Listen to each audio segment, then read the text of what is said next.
G'day guys, how's it going? And welcome to Rangacorn Tech.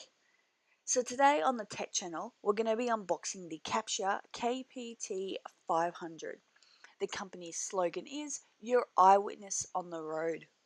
So this particular dash cam, as the box says, is a 2.7 inch full HD dash cam card DVR with park mode. It's a built-in dash cam, records full HD 1080p, has auto power on and off, park mode, records footage in 120-degree wide angle. You can view on a 2.7 inch LCD screen, and as mentioned before, 1080p.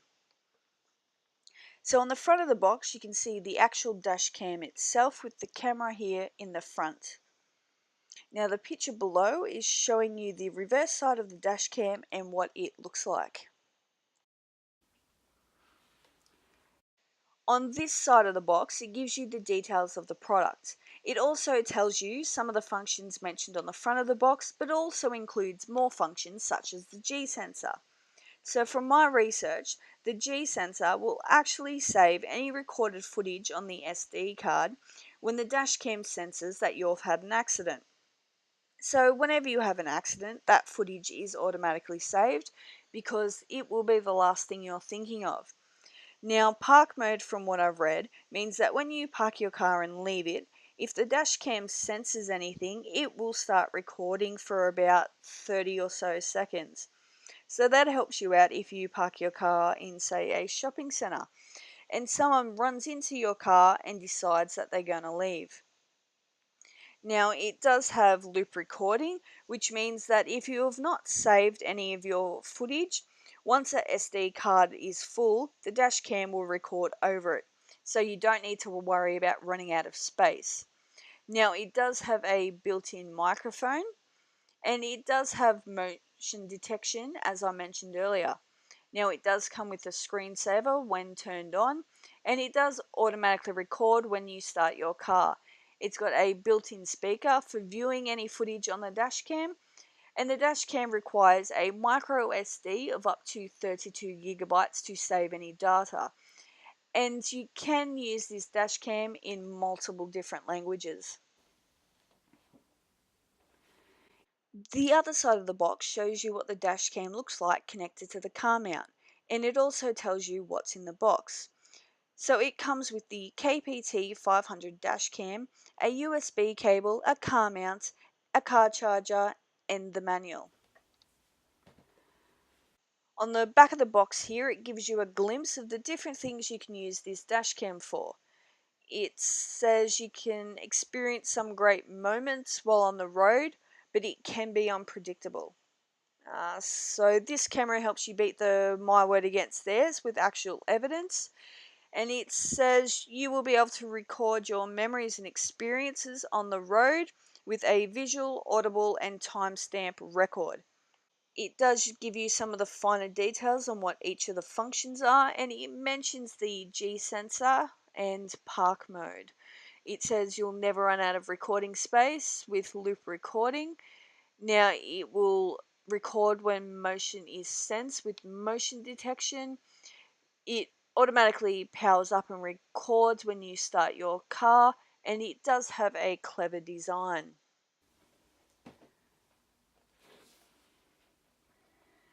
Now let's unbox this sucker and see what's inside.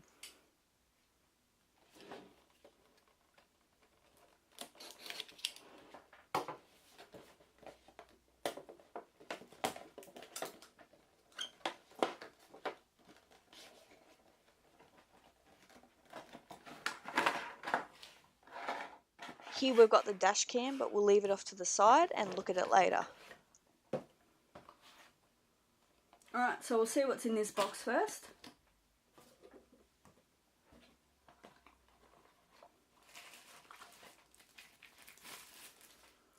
Here is the car mount, and that there mounts to the window, and that's where you connect to the dash cam.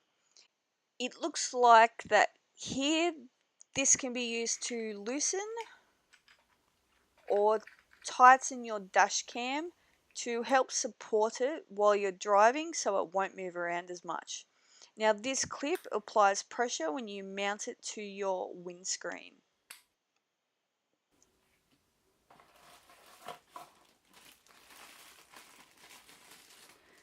Here we've got the dashcam car charger. Now looking at it, it seems to come with a fair bit of cable. So I believe I should have enough length to be able to mount the dashcam in the car professionally. Now I should be able to hide all this cable as there does seem to be enough. Therefore I don't have to run directly from the car charging cigarette lighter socket to the dash cam itself. Now this is a good thing as there will be no cables to get caught on.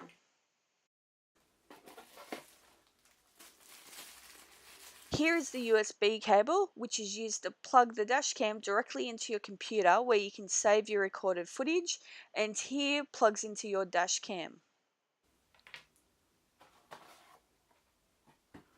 Here we have the manual. It tells you what products the package contains, picking details about the dash cam and different buttons and functions, some general information, installation, product operation, computer connection, interface, instructions on setting time and date, set up loop recording, set G sensor, set park mode, set motion detection, video and details about the selected settings, still, so you must be able to take still photos with this as well. I don't know how good the quality will be, but you can take still photos. And as mentioned, you can play back on the dash cam, and it does have product specifications regarding video and image resolution, the different formats, what the minimum lighting required is, and other specifications.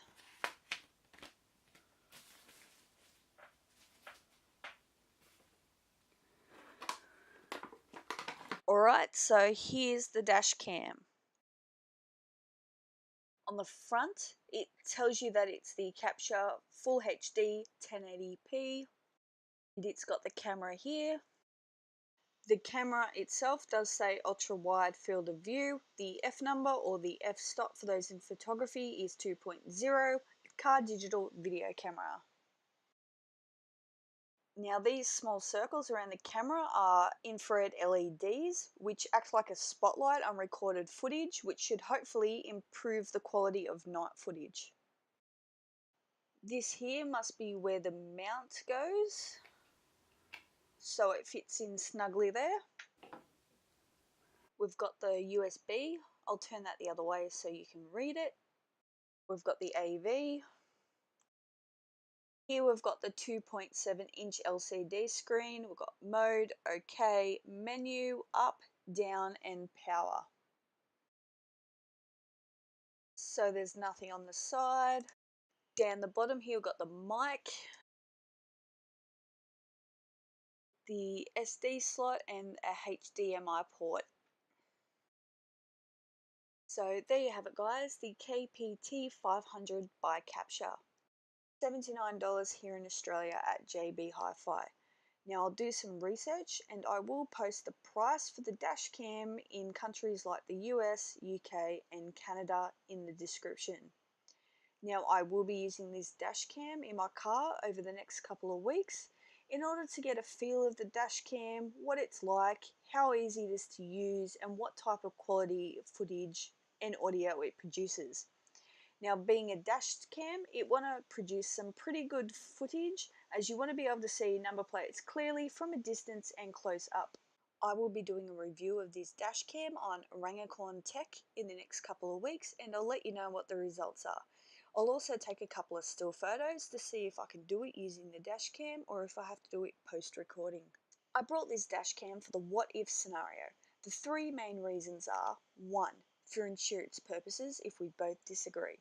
So if after an accident I'm saying one thing, they're saying another, I can use this footage as my evidence to show which driver caused the accident to my insurance company. 2. In case of an accident when the other driver leaves, I can take this footage to the coppers, they'll review it. find out the other car's number plate, speak to the car's owner and find out who was driving so details can be exchanged. 3. Park mode.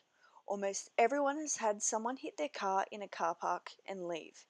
So this camera will hopefully record footage of the other car getting their license plate so details can be exchanged. If you liked this video or found it informative, hit that like button. If you have any questions in regards to the dash cam, let me know in the comment section and hopefully I'll be able to answer it.